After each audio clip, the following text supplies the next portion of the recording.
Sir మీ system strong చేయడానికి మీరు చేస్తున్నారు, కానీ ఇందులో మీరు చెప్తున్నట్లుగా చాలా బిగ్ షాట్స్ ఉంటాయి. ఇదంతా కాస్త పక్కన పెడితే మీరు 69% అసలు చెరువులు లేవంటారు. 61%. మీరు టేకప్ చేసిన తర్వాత ఎన్ని మన రీఓపెన్ అయి ఉంటాయి రఫ్గా? అదే ఇప్పుడు సాధారణంగా సిటీలో ఎలాగుంటాయి సార్ చెరువులని? ఒక చెరువుకి ఒక చెరువుకి లింక్ వస్తుంది. గొలుసుకట్ చెరువులు ఉంటాయి. గొలుసుకట్ చెరువు, ప్రయత్నార చెరువు తీసుకుంటే పైన అంబీర్ చెరువు, దాని పక్కన ఇంకొక చెరువు, అలా చెరువు. మీరు ఎన్ని చెరువులు గొలుసుకట్ కలిపారు? ఇప్పుడు ఏం చేస్తున్నాము, ఇదంతా కూడా నాలాస్ దాన్ని కనెక్ట్ చేయటము, చెరువుని ఓపెన్ అప్ చేయటము, నాలాస్ ఇంటర్లింకింగ్ చేయటము, ఇవన్నీ కూడా ప్రాసెస్ స్టార్ట్ అయింది. మీరు నెక్స్ట్ ఒక 6 నెలలు 1 ఇయర్లో మీరు చూస్తారు ఇవన్నీ కూడా చెరువులు ఆల్రెడీ. అది డిపిఆర్స్ అంటే చెప్పాము, ఏది డీటెయిల్ ప్రాజెక్ట్ రిపోర్ట్ కూడా తయారవుతుంది. దాని మీద కూడా రేపు ఆ చెరువు దాని లింకప్ నాలాస్ని మనం రివైవ్ చేయటము, ఇవన్నీ కూడా జరుగుతుంది. అంటే ఒక లాంగ్ డ్రాన్ ప్రాసెస్ ఇది. ఇప్పటి నుంచి కాదు, 40-50 ఏళ్ళ నుంచి నడుస్తున్నటువంటి విధ్వంసం. దీన్ని ఇప్పుడు కొంత ఈ మధ్య ల్యాండ్ రేట్లు విపరీతంగా పెరగటంతో దాంతో కూడా మనకి ఇది ఇంకా ఎక్కువ అయిందన్నమాట. ఓకే సార్, సిటీ సరౌండింగ్లో ఏ చెరువు చుట్టూ ఎక్కువ కబ్జాలు ఉంటాయి? ఫాక్స్ సాగరా, దుర్గం చెరువా? చాలా చెరువులు అండి. అంటే ఎక్కువ మీకు చూస్తే కనుక వెస్ట్ జోన్, అంటే బేసికల్గా మనకి ఈ చెరువుల కబ్జాలు బాగా ఎక్కువ కనబడుతుండేది. ల్యాండ్ రేట్ ఎక్కువ ఉన్నాయి, అక్కడ ఎక్కువ అధికంగా ఉంటుంది.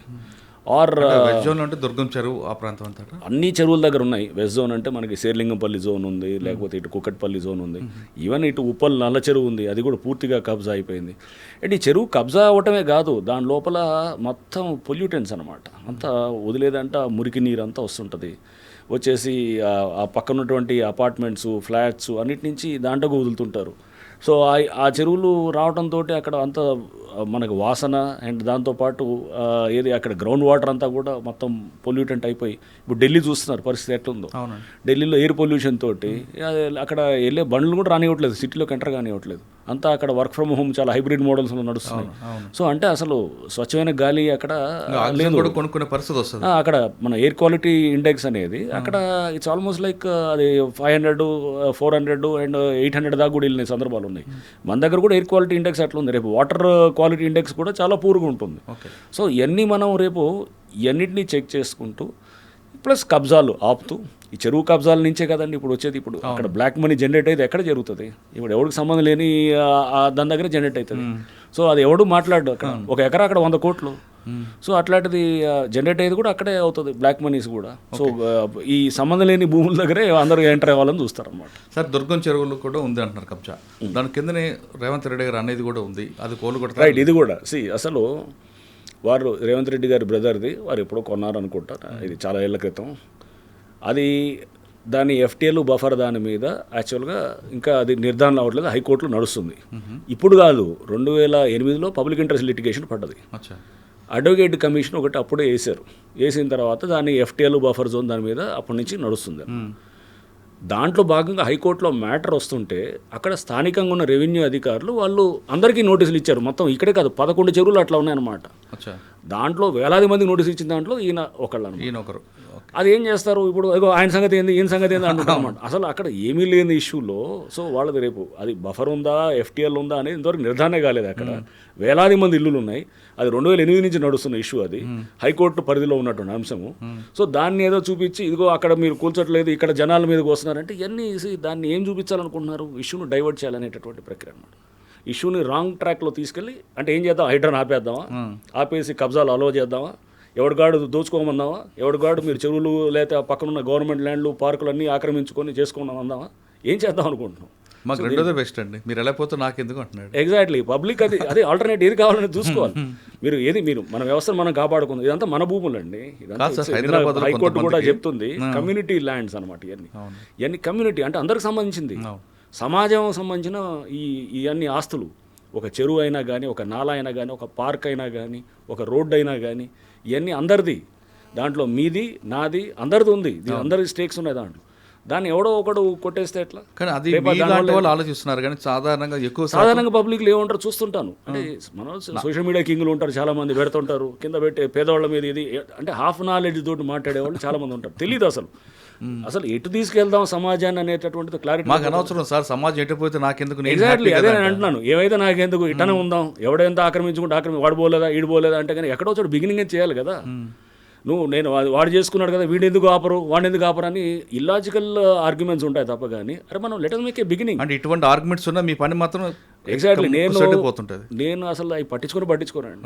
నా మీద బఫర్ జోన్ కాంట్రవర్సీ అయినా రేపు ఎవడు ఏదన్నా అది కాంట్రవర్సీ కానీ ఇల్లాజిక్ చెప్తున్నా కదా నేను చెప్తున్నా మెడ మీద తల ఉంటుందా తల మీద మెడ ఉంటుందా అనే టైటిల్ అసలు అది ఏది అంటే ఏం చెప్తాం దానికి మ్యాపులు పట్టుకొని తిరిగినంత మాత్రం మాట్లాడడం వాళ్ళ గురించి ఇగ్నోర్ చేయొచ్చు కదా. ఇగ్నోర్ చేయడం అంటే ఇప్పుడు ఏమవుతుందంటే సోషల్ మీడియా వ్యక్తిగతంగా వచ్చినప్పుడు నేను రెస్పాండ్ అవుతాను.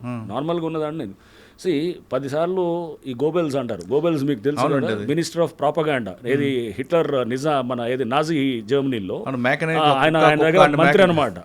సో చాలా పెద్ద ఆరేటర్ ఆయన. గోబెల్స్ ప్రచారం అని అంటారు చూసారా, అంటే ఆయన ఈ వాజ్ మినిస్టర్ ఆఫ్ ప్రాపగాండా అప్పుడు ఇట్లానే చేస్తుండేవాడు అనమాట. అంటే కావాలంటే అబద్ధాన్ని నిజంగా చూపించడం, లేదా మన ఇప్పుడు మన వాట్సాప్లో ఉంటాయి వాట్సాప్ యూస్ అట్లా ఉన్నట్టు. సో గోబెల్స్ ప్రచారం అని అంటారు చూసారా, ఆ టైప్ సంథింగ్ లైక్ దాట్. అందుకు మీరు రెస్పాండ్ అవుతారు. సో అంటే ఒకసారి 4 సార్లు వచ్చిందనుకోండి, అరే చూసావా హైడ్రా కమిషనర్ ఇల్లే బఫర్ జోన్లో ఉందా, అసలు బఫర్ ఉంటుందా చెరువుకి దిగువ ప్రాంతంలో, అది సింపుల్ లాజిక్ నేను అదే చెప్తున్నా. ఆ మిస్ అయ్యి దాన్ని లాజిక్ మిస్ అయ్యి మాట్లాడితే ఏమనాలి దానికి. అవునండి.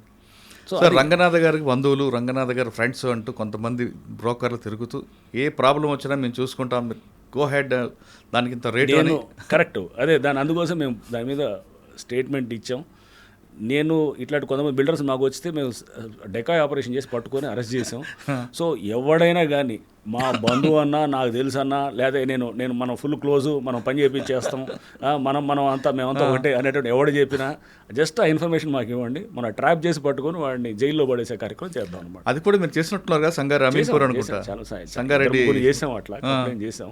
సో అన్నీ ఎవడైనా కానీ అలాంటివి చేస్తే కనుక డెఫినెట్గా రేపు మామూలు ఇదే కాదు, అధికారుల దగ్గర కూడా అక్కడ కొంతమంది మీద కూడా ఇప్పుడు సీఎం గారు చెప్పారు, సీఎం గారు ఏసీబీని కూడా యాక్టివేట్ చేశారు. సో ఏసీబీ కానీ, విజిలెన్స్ ఎన్ఫోర్స్మెంట్ కానీ, లోకల్ పోలీస్ కానీ అండ్ హైడ్రా కూడా. సో ఇదంతా కూడా ఫుల్ యాక్టివ్గా పనిచేస్తూ ఇట్లా ఎవడన్నా వెనకాల ఏదో చేసి దీంట్లో ఎక్కడో చోట ఇదిగో మనకు బాగానే ఉంది కదా, దీంట్లో 4 రూపాయలు మిగులుతుంది అనుకునేవాడు ఎవడైనా ఉండేవాళ్ళు ఉంటారు. సో అట్లాంటి ఖచ్చితంగా చేద్దాం. చేసి మీరు అట్లాంటి షేర్ ఇన్ఫర్మేషన్ కాన్ఫిడెన్షియల్గా వచ్చి షేర్ చేయండి. పలానా వాడు చేస్తున్నాను, చిన్న ఆధారం ఒకటి కావాలన్నమాట, సింపుల్. ఆడియో కాల్ ఇప్పుడు మేము చేసాం ఒకడిని అమీన్పూర్లో, వీడియో కాల్ ఉంది, వీడియో రికార్డ్ చేశారు సీక్రెట్గా, దాంతో మనం పెట్టేసాం. వీడియో కానీ ఆడియో ఉన్నా చాలన్నమాట. మనం చేసి జస్ట్ అక్కడ ఆ పరిస్థితులను కూడా స్టడీ చేస్తాం, చూసినప్పుడు అరే కరెక్టే కదా ఇది అక్కడ జరుగుతున్నది ఇదంతా అనే దాంతో చూసి చేసేస్తాం అన్నమాట. సార్ ఇంకా మూసీ ప్రక్షాళన అదొక పెద్ద ప్రాజెక్టు, దాన్ని కూడా చక్కగా చేయాలి అనేది సీఎం గారి ఇంటెన్షన్. అది మంచిదే. అది చుట్టుపక్కల కంపుతో భరించే వాళ్ళకన్నా ఒక ప్రక్షాళన చేసి ఒక నర్మదా నదిలాగా లేదా ఇంకొకలాగా చేస్తే చుట్టుపక్కల అందరికీ బాగుంటుంది. ఇందులో మీకు మీరు చుట్టుపక్కల కొట్టడం వేరు, కానీ ఇక్కడ చాలా మీకు ప్రెజర్ వస్తుంది మూసీలో. ఆ ప్రజలు ఎదుర్కొంటే ఒకటి మురళి, మూసీ ప్రక్షాళన హైడ్రాకి సంబంధం లేదు అసలు. హైడ్రా అసలు is not in to that first of all.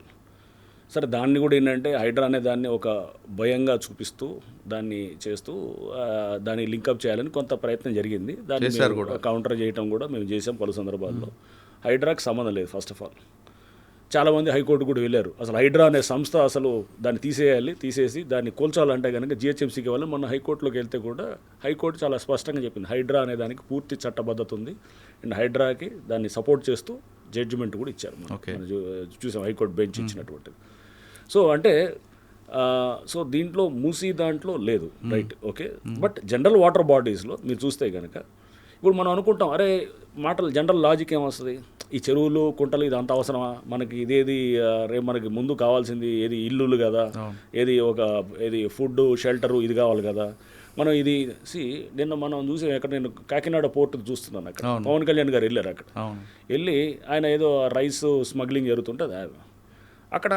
He has rightly said, ఏమంటున్నారు ఆయన చెప్పే దాంట్లో, ఇది రైస్ స్మగ్లింగ్తో ఆగదు, ఇంకా చాలా జరుగుతాయి, గంజాయి డ్రగ్స్ అన్నీ జరుగుతాయి. ఇంకా అన్ని ఒకసారి మొదలెట్టినవాడు అన్నిట్లోకి ఎంటర్ అవుతాడు. సేమ్ థింగ్ ఇక్కడ కూడా ఒకసారి చెరువు కబ్జా చేసిన వాడు, అంటే అక్కడ భూమి కబ్జా చేసినవాడు అక్కడతో ఆపుతాడని ఎందుకు అనుకుంటావు, అన్ని యాక్టివిటీస్లో ఉంటాయి. క్రైమ్ మైండ్ సెట్ వచ్చింది, క్రైమ్ మైండ్ సెట్ అనేది ఉన్నవాడు అన్నిటికీ విస్తరిస్తాడు. సో అది ఒక పెద్ద మాఫియాగా తయారైంది. ఇప్పుడు అదే జరుగుతుంది కదా, వాడు అక్కడ చెరువు చేసాడు, నీ ప్లాట్ మీదకి వస్తాడు, నీ ప్లాట్ మీదకి వస్తాడు, లేకపోతే నీ డాక్యుమెంట్లు మారుస్తాడు, లేకపోతే నీ ఏదైనా చేస్తాడు. సో ఇవన్నీ చేసేవాడు అంటే ఆ మైండ్ సెట్ని టార్గెట్ చేస్తున్నాను తప్ప కానీ, ఆ మైండ్ సెట్ అంటే ఇప్పుడు మనం చేయాలనుకుంది షిఫ్ట్ ఉండాలి. ఓ పారాడైమ్ హైడ్రా అనేది ఇప్పుడు ఇన్నాళ్ళు ఉన్న దానికి పద్ధతికి డిఫరెంట్గా ఇప్పుడు చేయాలనేటటువంటిది చేస్తుంది. ఓకే. ప్రభుత్వం ఒక ఇన్స్టిట్యూషనలైజ్ చేసింది దీన్ని మొత్తాన్ని అవును. చేసి దీని మీద యోగి ఆదిత్యనాథ్ గారు కూడా మన ఆనంద్ మల్లిగ వద్ద అని చెప్పేసి లేక్ మ్యాన్ ఆఫ్ ఇండియా అని అంటారు. వారు యోగి ఆదిత్యనాథ్ గారిని కూడా యూపీ సీఎం గారిని కూడా కలిస్తే వారు కూడా దీని గురించి ఆరాధిస్తూ ఇట్లాంటిది ఫ్లోట్ చేయాలని చెప్పి కూడా వారు చెప్పారని కూడా అంటుండే అనమాట. హిమాచల్ సీఎం గారు కూడా ఇట్లా చాలామంది ముఖ్యమంత్రులు కూడా అసలు హైడ్రా దీన్ని ఇట్లాంటి ఇన్స్టిట్యూషన్ మనం ఎందుకు క్రియేట్ చేయకూడదని ఇప్పుడు చాలా చోట్ల జరుగుతుంది. వేరే స్టేట్స్లో త్వరలో మీరు చూస్తారు హైడ్రా లాంటి సంస్థలు చాలా వస్తాయి.